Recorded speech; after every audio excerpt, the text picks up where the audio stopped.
இது நமக்கு ஒரு முக்கியமான கணக்கு. a is equal to abcd, I is equal to 1001 எனில் a square minus a plus d into a is equal to bc minus ad into I2 என நிறுவுக. இதுவும் நமக்கு தேவையான முக்கியமான ஒரு 5 மார்க்கு சம்மு, அதாவது மேட்ரிசஸில் அணிகளில் வரக்கூடிய முக்கியமான ஒரு கணக்கு.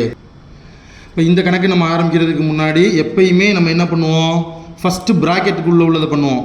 அப்படி இல்லைன்னா இங்கே ஃபஸ்ட்டு டைமே ஏ ஸ்கொயர் இருக்குது, ஏ ஸ்கொயர் ஈஸியாக நம்ம கண்டுபிடிச்சிடலாம். நீங்கள் நல்லா பாருங்கள், ஏ ஸ்கொயரை ஃபஸ்ட்டு கண்டுபிடிச்சிடலாம். ஏ ஸ்கொயர் அப்படிங்கிறது என்னங்க, ஏயையும் பெருக்கணும் இல்லைங்களா. அப்போ இங்கே ஏ பி சி டியையும் ஏபிசிடியையும் பெருக்கணும், கரெக்டாக. அப்போ இதுக்கு முன்னாடி நம்பர் வந்துச்சு, இப்போ லெட்டர் வருது.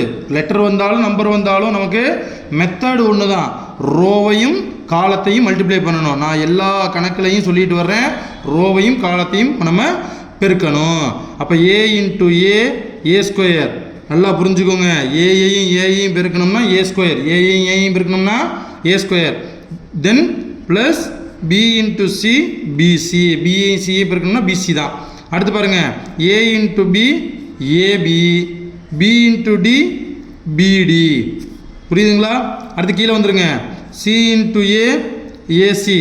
சார் ஏசின்னு போட்டாலும் சிஏன்னு போட்டாலும் ஒன்று தான் சார், சரிங்களா.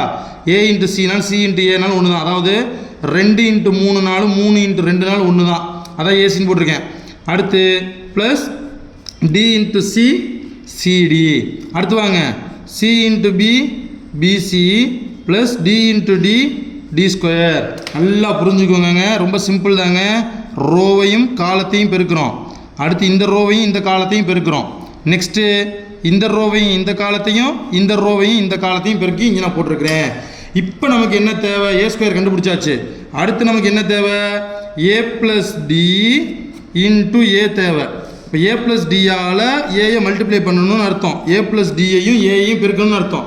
ஏ நமக்கு என்ன, ஏ பி சி டி, ரொம்ப சிம்பிளுங்க. 5, இப்போ இங்கே உதாரணத்துக்கு 5ன்னு வச்சுக்கோங்களேன். 5 வச்சு எப்படி இருக்கும், 5 into A 5 A, 5 into B 5 B, 5 into C 5 C, 5 into D 5 D, சரியா. இது வந்து மேட்ரிக்ஸ் கிடையாது, இது வெறும் என்னது, ஏ ப்ளஸ் டிங்கிறது ஒரு நம்பர் மாதிரி.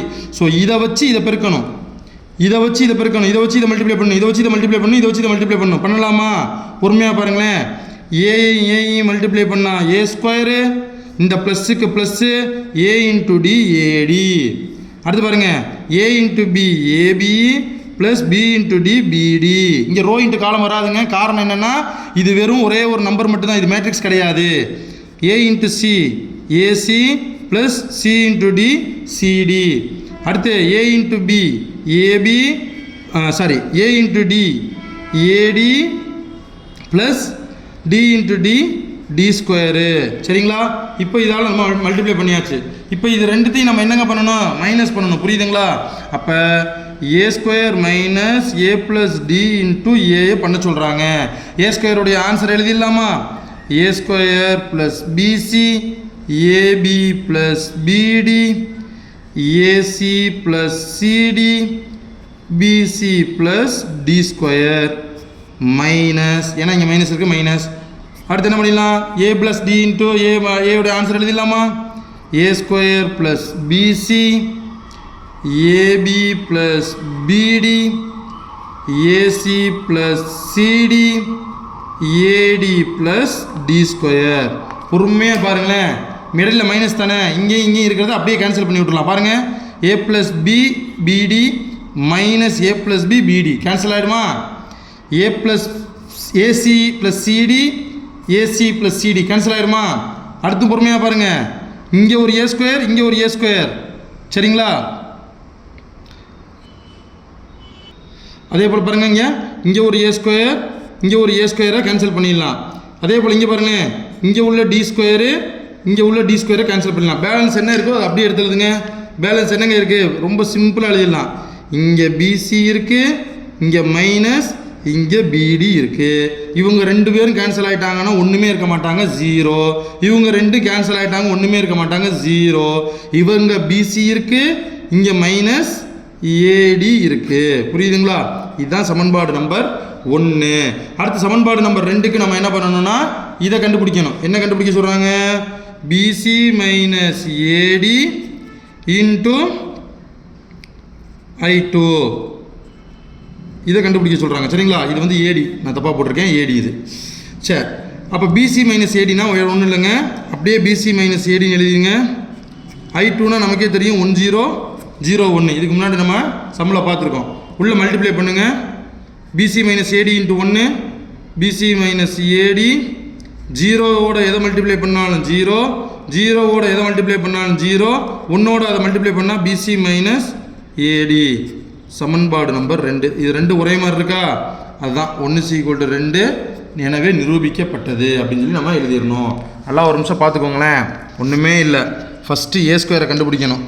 First A square, A into A, row into column, row into column, row into column, row into column, A square கிடச்சிருச்சு. அடுத்து A plus D into A, A plus D எழுதிட்டு A plus D எழுதிட்டு ஏயோட matrix எழுதிட்டேன். பொறுமையாக multiply பண்ணுங்கள். ஏ into A, A square AD, AB DP, அதான் பிடி, AC CD, ஏடி D square வந்துருச்சா? இவங்க 2 பேர்த்தையும் மைனஸ் பண்ணுறேன். மைனஸ் பண்ணும்போது காமனாக இருக்கிறது எல்லாத்தையுமே தூக்கிடுறேன், எனக்கு இது கிடச்சிரும்.